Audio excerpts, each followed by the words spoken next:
এই যে ভাই শোনো, তোমার 5টা পড়ে গিয়েছে। ধন্যবাদ আন্টিজি। আন্টিজি, আপনার সবগুলো সবজি তো বেশ টাটকা লাগতেছে। কত করে দিচ্ছে? এক গুচ্ছ 10 টাকা। আন্টি, আপনি এইসব সবজিগুলো আমাকে গুছিয়ে দিন, আমি সবগুলাই নিচ্ছি। বাবা, তুমি এত সবজি দিয়ে কি করবা? বস, আমরা তো মিটিং এ যাচ্ছি, এখন এই সবজি নেওয়া ঠিক হবে না। আন্টি, আপনি 1000 টাকা রাখুন, মিটিং শেষ করে আমি সবজি নিয়ে যাব। ঠিক আছে, আমি তোমার জন্য এখানে অপেক্ষা করব। এদিকে তো রাত মিটিং এ ব্যস্ত, আর ওদিকে আন্টি তার অপেক্ষায়। অপেক্ষা করতে করতে তো রাত হয়ে যায়, বৃষ্টি নামতে শুরু করে, কিন্তু আন্টি তো তখনও যায়নি। স্যার, আপনি তো আপনার মাকে অনেকদিন ধরে খুঁজতেছে, এখনো কিছুই তো খুঁজে পাওয়া গেল না। যতদিন না তিনি মিলছেন ততদিনই খোঁজ চালিয়ে যাব।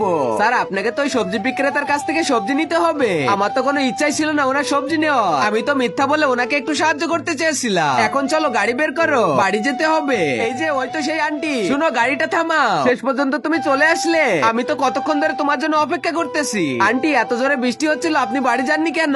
বাবা, বাড়ি কিভাবে যায়? তোমার সবজিগুলো তো দিতে হবে, ব্যবসায় সৎ থাকা খুব জরুরি। আচ্ছা চলো আন্টি, আমি আপনাকে পৌঁছে দিই বাড়িতে। আন্টি, আপনি এত কষ্ট করতেছেন কেন?